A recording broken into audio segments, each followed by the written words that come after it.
Hi, it's Matt from Style Factory. Today, I'm going to discuss how to recover from a core update. A quick reminder before I begin to like this video, hit subscribe and click the notifications bell. Let's get straight to it. Google core updates can have massive implications for businesses that rely heavily on organic traffic. Google, after all, handles around 92% of the web's search queries. Some businesses experience huge drops in their website traffic as a result of a core update. And this obviously has very negative implications for their profitability. A core update can be worse than a recession for many organizations. But there is good news. There are steps you can take to gradually improve the situation and give your site the best chance of regaining lost rankings.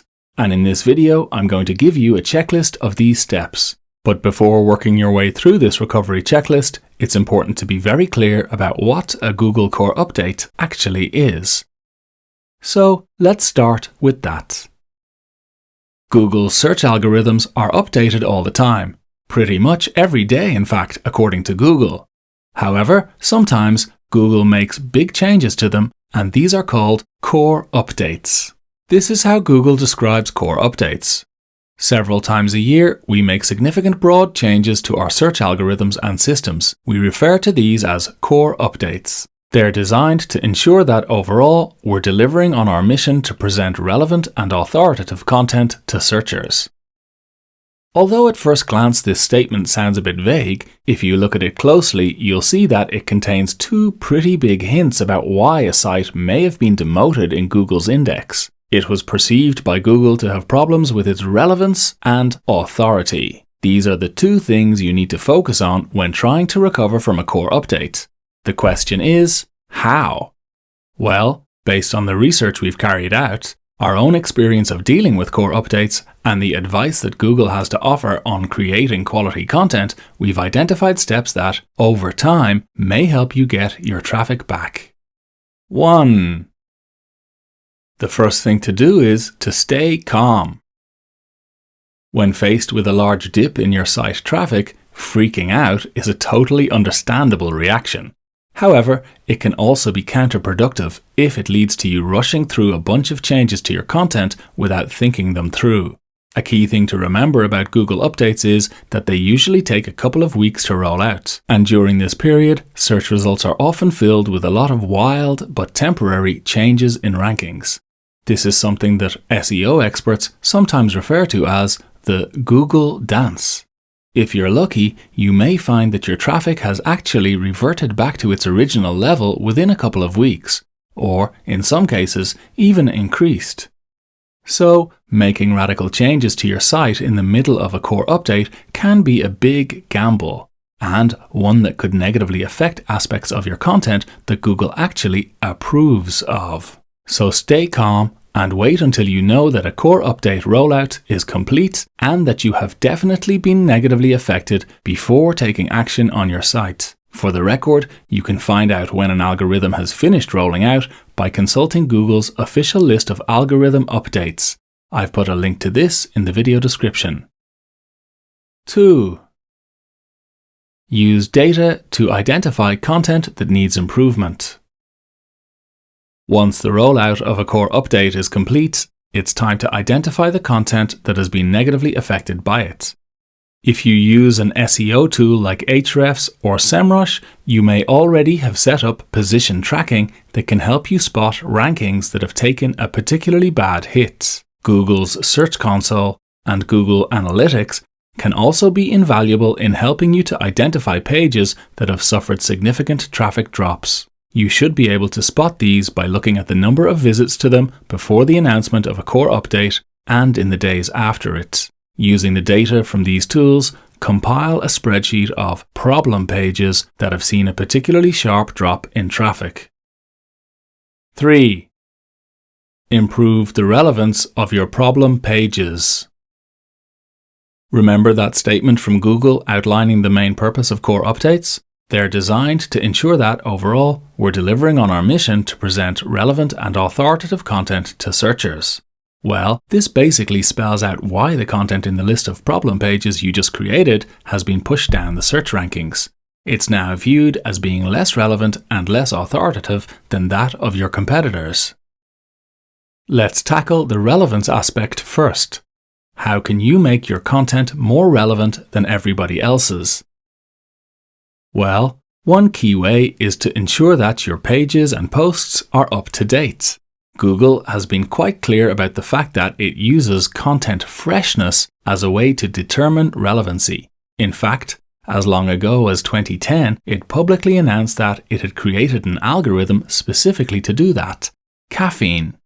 It's easy to confuse freshness with a need to produce new content, however. While publishing new posts is important, it's not going to solve your immediate problem here, the fact that your existing content is now receiving less traffic. So, look at your list of problem pages and correct any out-of-date or inaccurate information they contain. Another way to improve content relevance is to ensure that you're covering topics in depth. Take a look at the pages and posts that are now outranking yours and ask yourself, do they mention an aspect of a topic that you forgot to include? Do the authors of the content go into more detail on a particular issue than you? If so, try to correct the situation. This can often involve expanding your content so that it is more detailed. It can also mean trying to build up topical authority on a subject. Usually, this involves creating multiple posts that cover a subject from a variety of angles. However, readers often want digestible information as much as a deep dive, so think about ways you can cater for both types of reader, ones who want a quick answer and ones who want to learn about a topic in depth. Google doesn't rank content based on word count.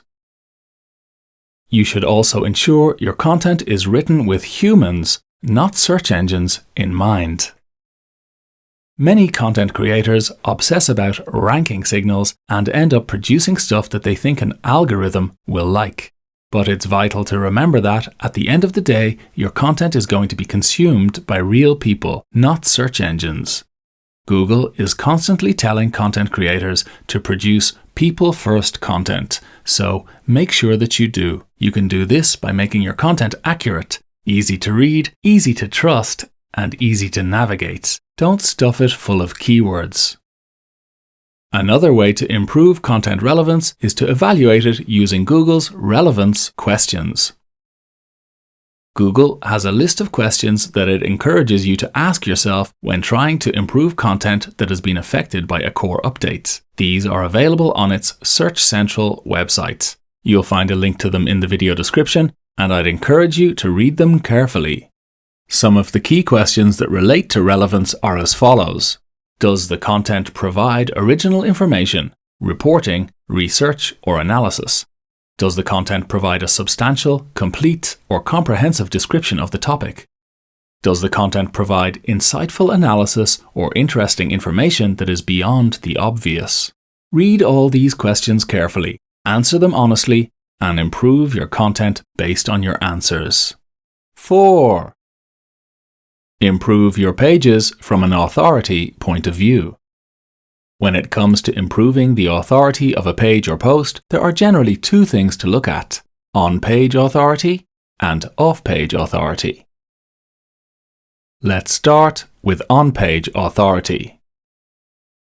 By on-page authority, I'm simply referring to how trustworthy the content itself is, and Google is quite open about what constitutes trustworthy content. Its Search Quality Evaluator Guidelines document outlines in considerable depth the characteristics that are associated with a piece of authoritative content. This document contains a series of experience, expertise, authoritativeness, and trustworthiness, or EEAT, benchmarks that can be used to determine whether a page should be considered an authoritative source of information on a particular subject. It's worth reading the document in full to get a complete picture of these benchmarks, and I've put a link to it in the video description.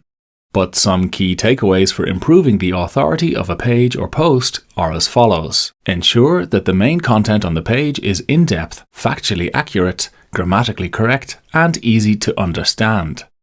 When you make a claim, back it up with a reference and ideally a hyperlink to an authoritative source. Ensure that it is clear who the author of a piece of content is, and that a clear link to a detailed author biography is available on the page or post. Provide an About page and clear contact details, phone numbers, addresses, contact forms on your site. In addition to the Search Quality Evaluator Guidelines document, Google has published a set of questions to help you determine if there are any authority or quality issues with a piece of content. You'll find a link to these in the video description too. These are definitely worth reading, and again, answering honestly. Now, let's take a look at improving off-page authority. Once you've done everything you can to improve the on-page authority of a piece of content that has suffered as a result of a core update, it's time to look at what you can do for it off-page. This is because Google doesn't trust pages based solely on the content of the page itself. It looks at how much other pages trust it too. The most obvious example of off-page trust is generated by links. It's no secret that if a lot of high-quality pages link to your content, it stands a better chance of performing well in search results. However, it's worth pointing out here that Google has said that core updates are more about the quality and authority of content rather than how good your backlink profile is. But that said, if you have a large number of spammy, untrustworthy links pointing to your site, ones that you have paid for, or ones that are the result of dodgy link exchange schemes, then there may be an argument for removing or disavowing them. And at the same time, some outreach to high-quality websites that results in new, trustworthy links may be helpful. Another way that you can help Google view your content as being authoritative is by seeking out mentions of your brand on other sites.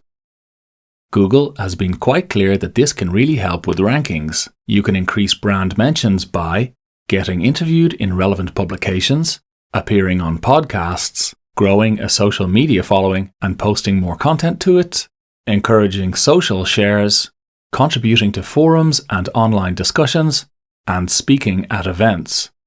Next up, a look at how understanding what your competitors are doing can help with a core update recovery. 5. Conduct competitor analysis.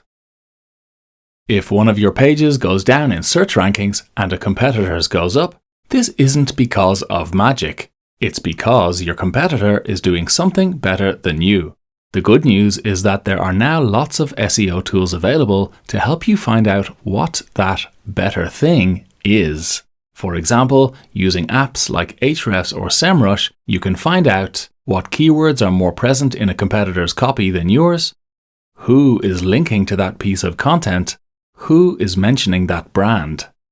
All this information can help you recraft your content from a relevance point of view and build authority via reaching out to the right people for links and brand mentions. 6. Revisit your technical SEO basics. As we've discussed a few times in this video, core updates deal mainly with aspects of content that give it relevance and authority. Now, this might lead you to think that recovering from a Google core update isn't really going to involve sorting out technical SEO issues like mobile usability, page speed, core web vitals, and so on. And in general, you're probably right. But that said, a good technical SEO setup helps generate a positive user experience, which can in turn make a page come across as more relevant or authoritative. Let's say that a user reads 2 articles about web design. One which loads slowly, doesn't appear correctly on a mobile device and is packed with intrusive ads, or one which loads super quick on a mobile device and doesn't contain any aggressive use of advertising or pop-ups.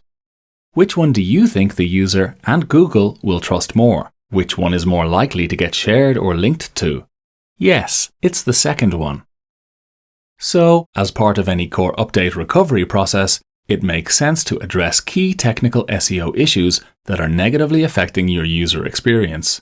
Consider making improvements to page loading times, core web vital scores, headings, page titles and meta descriptions, navigation structure, internal and external links, make sure there are no broken ones or redirect chains, XML sitemaps, structured markup.